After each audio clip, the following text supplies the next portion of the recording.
Honours দ্বিতীয় বর্ষের পরীক্ষার রুটিন প্রকাশিত হয়েছে গতকাল রাত 11টায়।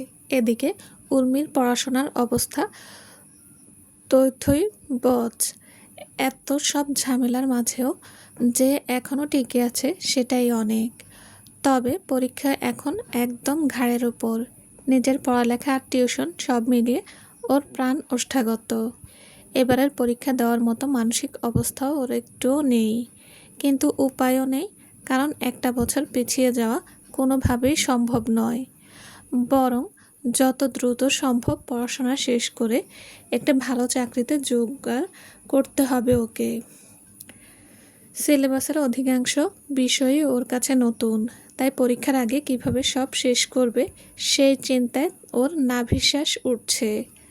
এসব ভেবেই দিনরাত এক করে পড়ছে বেচারি। পড়াশোনার চাপে এখন নাওয়া খাওয়ার সময়ও নেই ওর। পরীক্ষার আগের সময়টা যেন ঝড়ের গতিতে চলে যায়।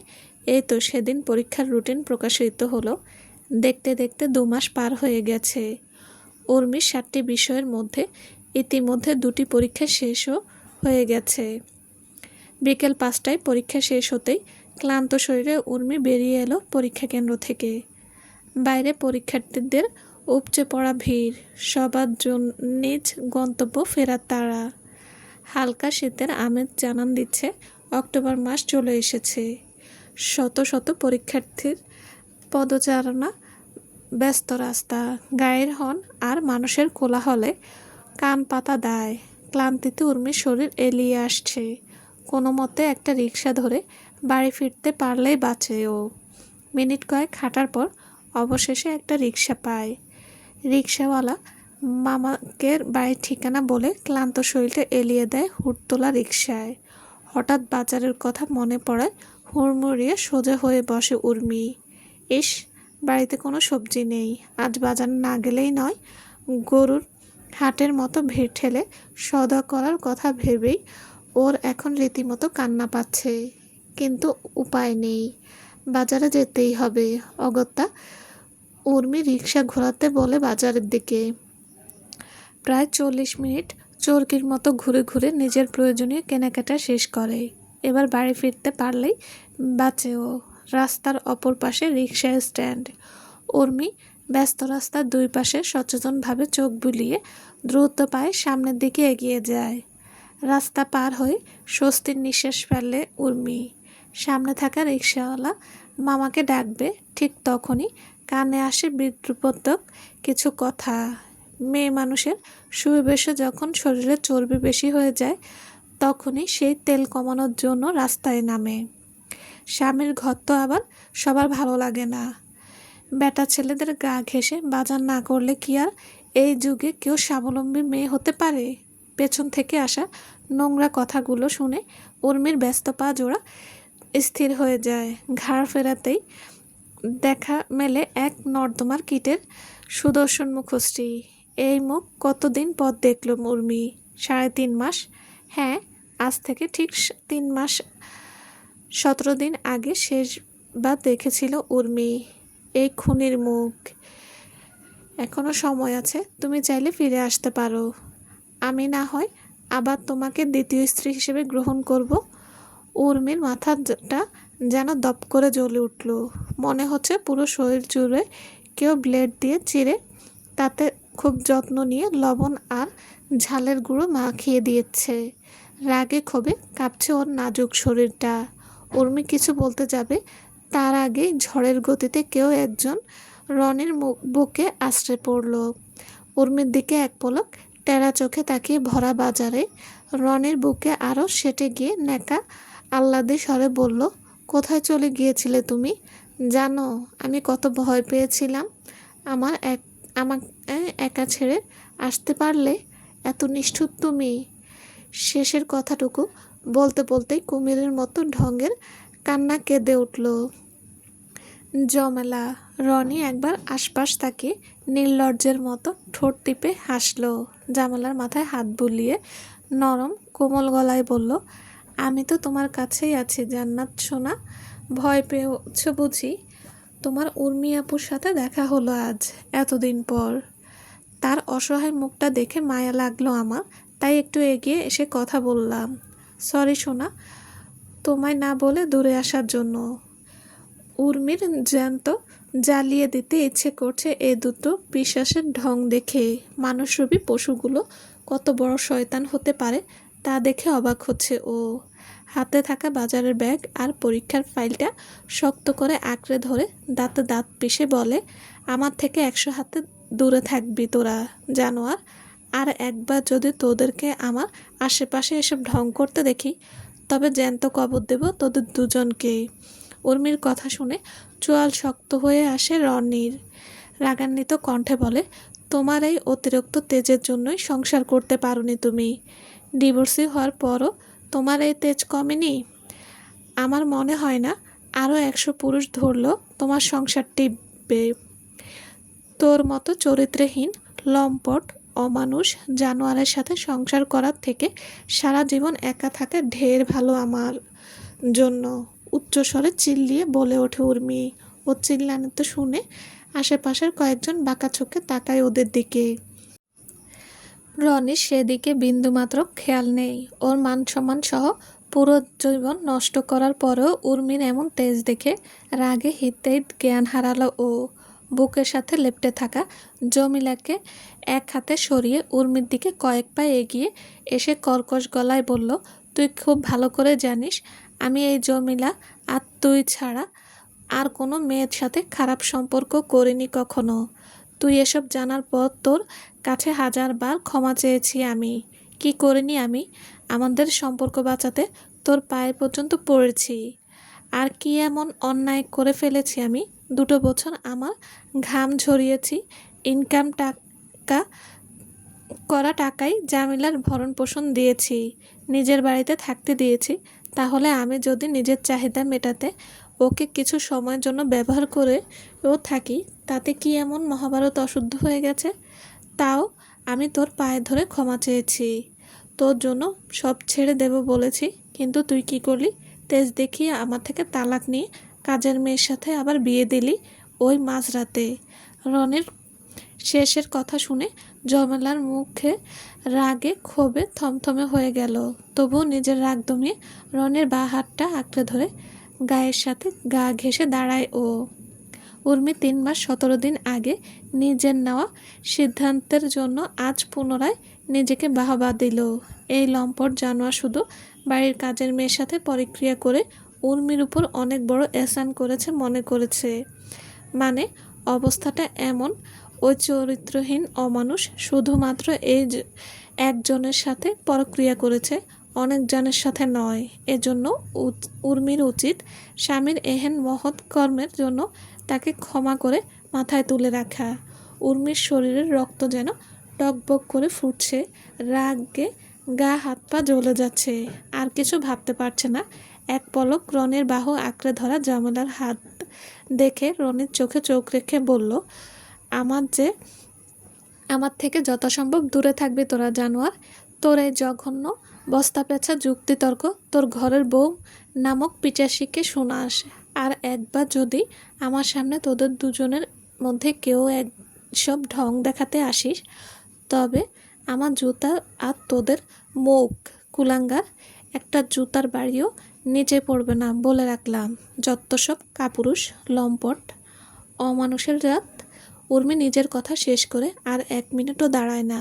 দ্রুত পায়ে হেঁটে সামনে থাকা রিকশাতে উঠে বসে। পেছনে অপমানে কাঁপতে থাকে রনি। এক ঝটকায় সরিয়ে দেয় জমেলার হাত। নিজের হাতে থাকা শপিং ব্যাগগুলো গায়ে জোরে আছাড় মারে মাটিতে। রাগে গজগজ করতে করতে সামনে থাকা অটোতে উঠে বসে। জমেলা বিরক্ত হয়, কিন্তু রনির এহেন রাগান্বিত মুখ দেখে কিছু বলার সাহস পায় না। মাটিতে গড়াগড়ি খেতে থাকা শপিং ব্যাগগুলো উঠিয়ে হালকা ধুলো ঝেড়ে রনির পাশে বসে নিজেও। অটো চলতে থাকে সামনের দিকে ওদের নতুন ফ্ল্যাটের উদ্দেশ্যে। আগের ফ্ল্যাটটা ওরা সেই ঘটনার 1 দিন পরেই ছেড়ে দিয়েছে। ওই একটা দিনই মানুষের কটূক্তি, বাঁকা চোখ আর সমালোচনার তোপে পড়ে প্রাণ ওষ্ঠাগত হয়ে গিয়েছিল ওদের। সময় চলছে সময়ের গতিতে, তবে পরীক্ষার মধ্যে সময়ের গতি মনে হচ্ছে দ্বিগুণ হয়েছে। আজ উর্মির শেষ পরীক্ষা ছিল। গত 3 মাস রাত দিন কখন কিভাবে পার হয়েছে বলতে পারবে না ও। আজ পরীক্ষা শেষ হওয়ার একটু শান্তি নিঃশ্বাস ছাড়ল বেচারি। পরীক্ষার হল থেকে বাসায় ফিরে বেশ অনেকক্ষণ সময় নিয়ে গোসল করলো উর্মি। গোসল করার সময় শীত অনুভূত না হলেও এখন শীতে ঠকঠক করে কাঁপছে। এখন মনে হচ্ছে জ্বর নামক অসুখটাকে নিমন্ত্রণপত্র দিয়েই ফেলেছে। আর জ্বর ওর নিমন্ত্রণপত্র সাদরে গ্রহণ করে ফেলেছে। কপালটা বেশ গরম গরম লাগছে। উর্মি ভেজা কাপড়গুলো ব্যালকনিতে মেলে দেওয়ার পর কিচেনে যায়। আদা, এলাচ, লবঙ্গ, দারচিনির সাথে একটু বেশি পরিমাণ চা পাতা দিয়ে কড়া 1 কাপ চা বানায়। এই মুহূর্তে চা না খেলে কাল সকালে জ্বর, ঠান্ডা, গলা ব্যথা নিজের তল্পিতল্পা নিয়ে হাজির হবে ওর দরবারে, এ বিষয়ে কোনো সন্দেহ নেই। উর্মি চা হাতে ছাদে যায়। এই বিল্ডিংয়ে আসার পর হাতে গোনা কয়েকবার ছাদে এসেছিল জামা কাপড় মেলতে, অকারণে বা ঘোরার জন্য কখনো ছাদে যায়নি ও। এক হাতে ফোন আর অন্য হাতে চায়ের কাপ নিয়ে ছাদে উঠে আসলো ও। এবারে ছাদটা বেশ গোছালো, ভালোই লাগছে ওর। দিনের বেলা প্রকৃতির কুয়াশার চাদরে ঢাকা থাকলেও এই রাতে চারপাশ স্পষ্ট দৃষ্টিগোচর হচ্ছে। ক্যালেন্ডারের পাতায় এখন ডিসেম্বর মাস। শীতটা বেশ জাঁকিয়ে বসেছে। উর্মি একটু ফুল স্লিভ গেঞ্জি আর ওভারকোটের ওপর চাদর জড়িয়ে থাকার পরেও ওর শরীরে মৃদু শীত শীত আমেজ অনুভূত হচ্ছে। ডান হাতের আঙ্গুলগুলো তিত্তির করে কাঁপছে। চায়ের কাপে শেষ চুমুকটা দেওয়ার পর কাপটা ছাদের রেলিংয়ের ওপর রাখলো উর্মি। ফোন সহ হাত দুটো চাদরের আড়ালে নিল শীতের প্রকোপ থেকে বাঁচতে। দিনের বেলা ছাদে না আসা উর্মি এই শীতের মাঝে রাত বিরাতে ভূতের মতো পায়চারি করছে একা একা। এশার আজান হয়েছে বেশ খানিক আগেই।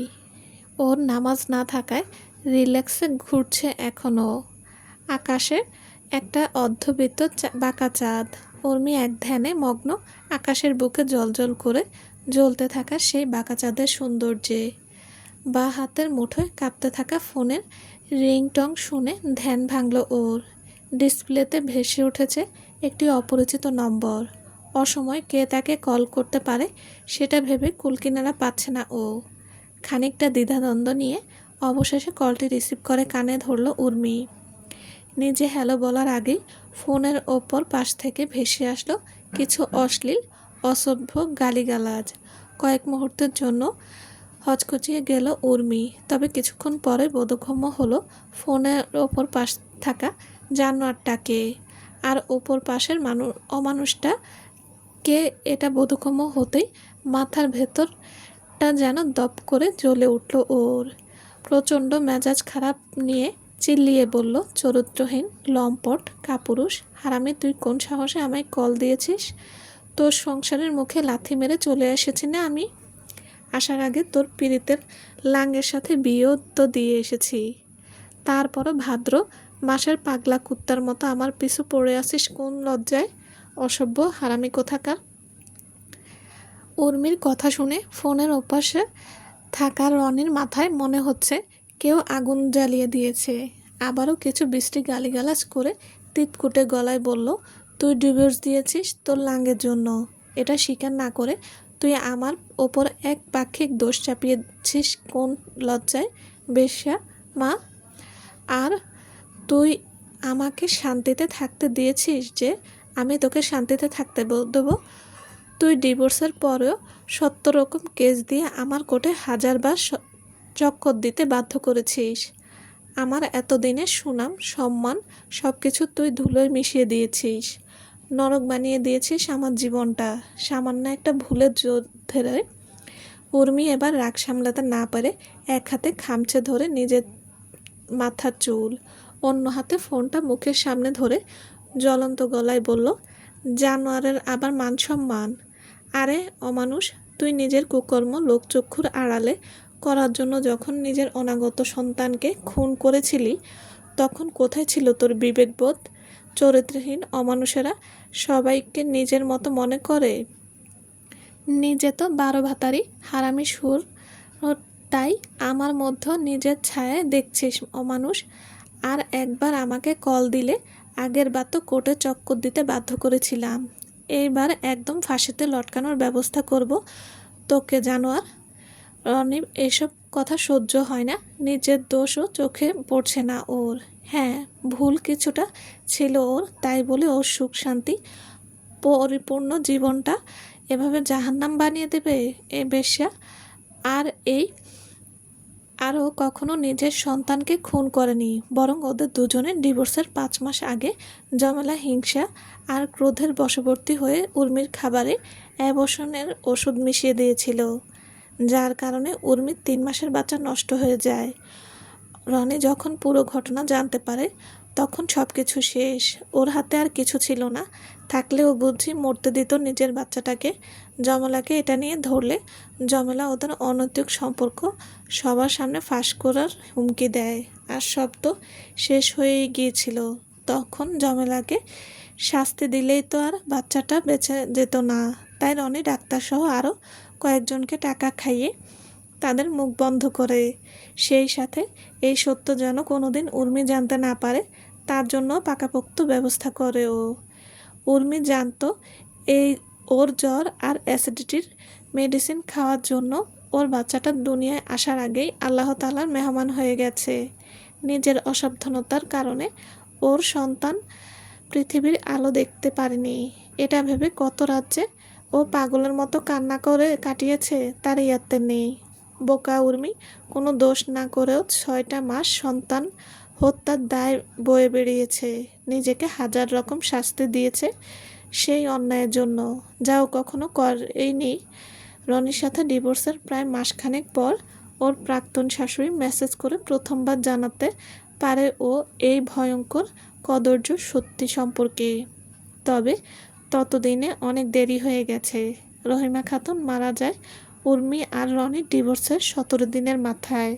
উর্মির কাছে কোনো প্রমাণও ছিল না রনি আর জমেলার বিরুদ্ধে, যার কারণে উর্মি ওর নিষ্পাপ সন্তানকে খুনের জন্য ওই দুপচাসকে কোনো শাস্তি দিতে পারেনি। পুলিশ রনি আর জমেলাকে অ্যারেস্ট করলেও টাকার জোরে আর প্রমাণের দুর্বলতার কারণে ওরা দুজনেই জামিন পেয়ে যায়। রনির চোখে অবশ্য নিজের কোনো দোষই বাচ্ছে না। প্রথম যে হালকা ইতস্তত বোধ কাজ করছিল সেটাও কেটে যায় কোর্টে উর্মির সাথে তাসরিফকে দেখে। এই তাসরিফকে এর আগেও 3বার দেখেছিল রনি। উর্মিদের কেমন যেন আত্মীয় হয়। তাসরিফ যে বিয়ের আগে উর্মিকে পছন্দ করত এ কথা কানে এসেছিল রনির। তবে বিয়ের আগে বা পরে উর্মির মাঝে কখনো খারাপ কিছু দেখেনি ও, যার কারণে তাসরিফকে নিয়ে ওদের বিবাহিত জীবনে কোনো রকম উচ্চবাচ্য হয়নি। কিন্তু এখন মনে হচ্ছে এই নতুন লাং ধরার জন্যই উর্মি রনির সামান্য ভুলটাকে টানা হেঁচড়া করে ওর জীবনটা নষ্ট করেছে। ওকে ডিভোর্স দিয়ে বাড়ির কাজের মেয়ের সাথে বিয়ে করতে বাধ্য করেছে। রনির আগে গজগজ করতে করতে ফোনের অপর পাশে থাকা উর্মিকে আরও কিছু অসভ্য গালিগালাজ করলো, কিন্তু উর্মির কোনো সাড়া শব্দ না পেয়ে রেখে ফোন কান থেকে সরিয়ে হাতে নিয়ে দেখল উর্মি কলটা অনেকক্ষণ আগেই কেটে দিয়েছে। রাগে জেদে শরীর কাঁপছে রনির, মন চাইছে উর্মিকে খুন করতে। উর্মির নম্বরে আবারও কল করে দেখল সেটা বারবার ব্যস্ত দেখাচ্ছে, হয়তো ওকে ব্লক করে দিয়েছে। রনির আগের চোটে হাতে থাকা ফোনটা দিল এক আছাড়। মুহূর্তের ব্যবধানে ফোনটা খণ্ডবিখণ্ড হয়ে ছাদের পাটাতনে ছড়িয়ে ছিটিয়ে যায়। রাগ সামলাতে না পারে নিজের মাথার চুল টেনে ছিঁড়ছে উর্মি। ওর ভাবতেও অবাক লাগছে এই অমানুষের সাথে সংসার করেছে ও 4টা বছর। জানোয়ারটাকে জ্যান্ত কবর দিতে পারলে হয়তো একটু শান্তি পেত ওর অন্তর। মিনিট 30 পর আবারও আননোন নাম্বার থেকে কল আসায় উর্মি এবার রাগে ক্ষোভে নিজের হুঁশ হারিয়ে যা নয় তাই বলল কলটা রিসিভ করে। মনে সমস্ত খায়েশ মিটিয়ে গালিগালাজ করলো লম্পটটাকে।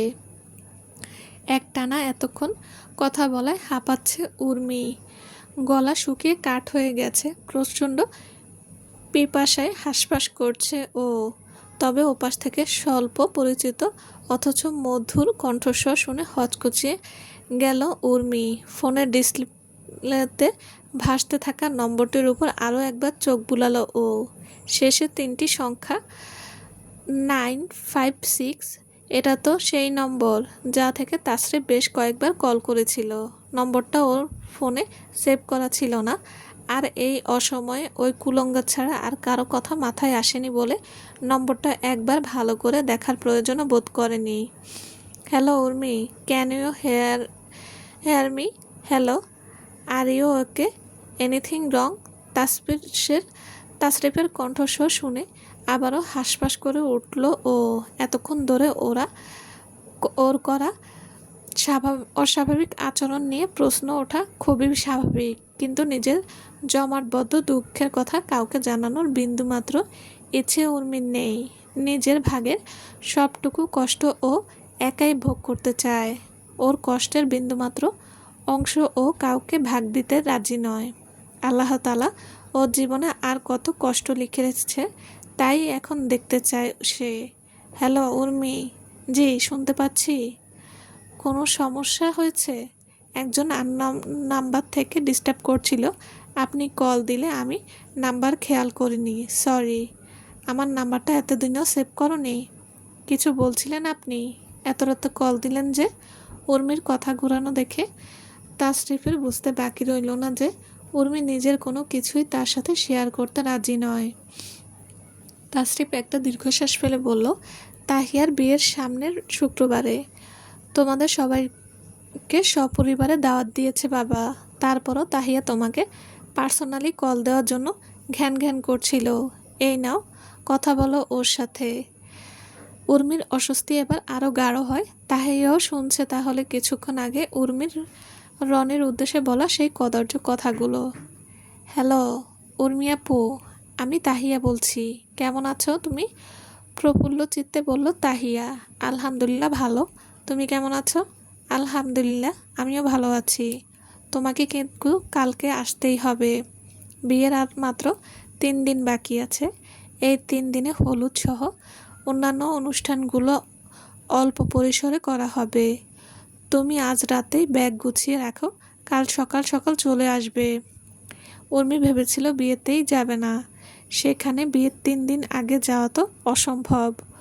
উর্মি তাহিয়াকে মানানোর ভঙ্গিতে বলল, তাহি শোনা, আমি তো পরীক্ষা শেষ করতে পারলাম না, বিয়ের 3 দিন আগে যাব। কিভাবে যাব? তুমি চিন্তা করো না, আমি তোমার বিয়ের দিন ঠিক উপস্থিত হয়ে যাব। একদম না, তুমি কাল মানে কালই আসবে। আর তোমার পরীক্ষা তো আজকেই শেষ, তাহলে সমস্যা কোথায়? আমি কিচ্ছু জানি না, তুমি কাল দুপুরের আগে আমার সামনে উপস্থিত হবে। তাহিয়া নিজের কথা শেষ করে উর্মিকে আর কিছু বলার সুযোগ দেয় না, বরং ফোনটা তাসরিফের হাতে ধরিয়ে দিয়ে নিজের রুমে চলে যায়। তাহিয়া আগের কোন কথা শুনিনি।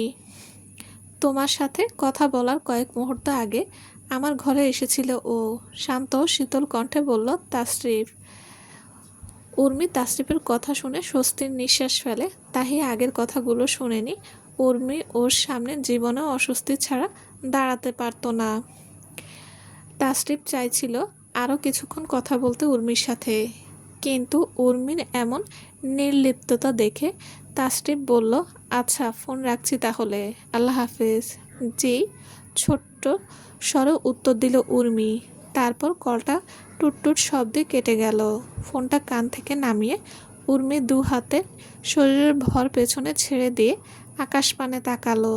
আবারও সে মগ্ন হলো আকাশের সেই অসীম সৌন্দর্যে। ব্যর্থ হবে জেনেও সে আরও একবার বৃথার চেষ্টা করলো নিজের জীবনে গোলমেলে হিসাব নিকাশ মেলাতে। চলবে। আসসালামু আলাইকুম। গল্পটা কেমন লেগেছে প্লিজ জানাবেন, আর অবশ্যই লাইক কমেন্ট করবেন। আর যারা আমার চ্যানেলটি এখনও সাবস্ক্রাইব করেনি তাদের বলছি প্লিজ চ্যানেলটি সাবস্ক্রাইব করে দেবেন। সবাই ভালো থাকবেন। আল্লাহ হাফেজ।